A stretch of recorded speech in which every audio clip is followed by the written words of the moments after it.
arrives, he notices the new doors and expresses unhappiness with them as they make him feel like he and his team are locked in their office. When Dylan's innie arrives, he is met by Seth, who informs him that what happened the previous night was called an overtime contingency, or OTC, which allows for the innies to be activated outside of Lumon's parameters when needed. However, Seth tells Dylan to keep this a secret and not to tell his colleagues, as he doesn't want anyone to know, especially since he carried out the OTC without Harmony's knowledge. Meanwhile, in the outside world, Mrs. 𝐒𝐤𝐬𝐬 is spending her morning with Devon, teaching her how to breastfeed Eleanor. As Devon grows more trusting of Mrs. 𝐒𝐤𝐬𝐬, she opens up to her about the situation with Gabby, the woman from the birth center. Devon tells her that after doing some research, she suspects that Gabby might have undergone the severance procedure so that she would be able to give birth without suffering any of the pain, as it would be her severed persona who goes through labor. This would explain why Gabby was always so confused and why she didn't recognize Devon the second time they met.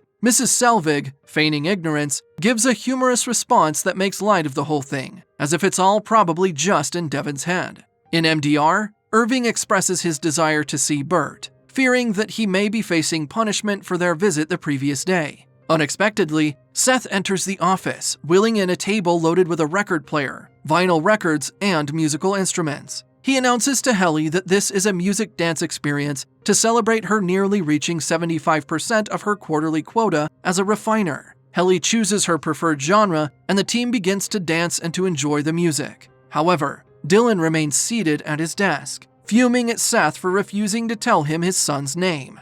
As Mark dances, he feels something strange in his pocket. Upon investigation, he discovers it's Grainer's keycard.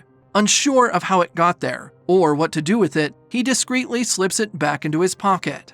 Unable to contain his anger any longer, Dylan suddenly lunges at Seth in a fit of rage. He pins him to the ground and bites his arm until it bleeds. Seth is shocked by the sudden attack and immediately threatens to tell Harmony about what happened. However, Dylan remains unfazed, knowing that he has the power to reveal Seth's unauthorized use of the OTC. Frustrated by what has just transpired, Seth storms out of the office. Right after, Dylan informs the group that Lumon can wake up the innies while they're outside. Helly, quick to catch on, realizes that if there's a way they could indeed activate their innies while outside, then they could do it themselves. This leads Mark to reveal that he, for some unknown reason, has Grainer's keycard. Using the keycard, the group is able to leave MDR and set off to find the control room, from which they can activate the OTC themselves. As soon as they leave the office, Irving immediately apologizes and separates from the group, explaining that he needs to go to O&D to check on Bert. Inside the control room, the group manages to locate the OTC system. By reading the manual, they learn that 2 switches must be simultaneously held down by 2 individuals. However, they notice that if a person has long enough arms, it would be possible for them to hold both switches by themselves, although it would be quite straining. Upon arriving at O&D, Irving discovers the team celebrating the end of Bert's innie's life, as his Audi has decided to retire. Through a video recording, Bert's Audi gives a heartfelt goodbye speech, thanking his colleagues on behalf of his innie. The innies then take turns shaking Bert's hand to say goodbye, concluding with Irving, who is disheartened to see him go. As soon as Harmony arrives at the office, she is approached by Natalie, who has the board on the phone. Harmony is informed that Grainer has been killed, and when she suggests that the person who killed him is likely the same person who reintegrated Petey, the board is quick to remind her once again that reintegration isn't possible. This leads Harmony to propose meeting the board in person, to present her findings that prove Petey was in fact reintegrated.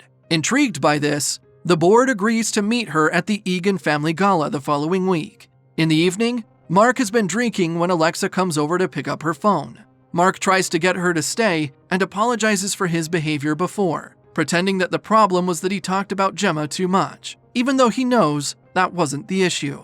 He then tries to make up for this by picking up a photograph of Gemma and tearing it into pieces in front of Alexa.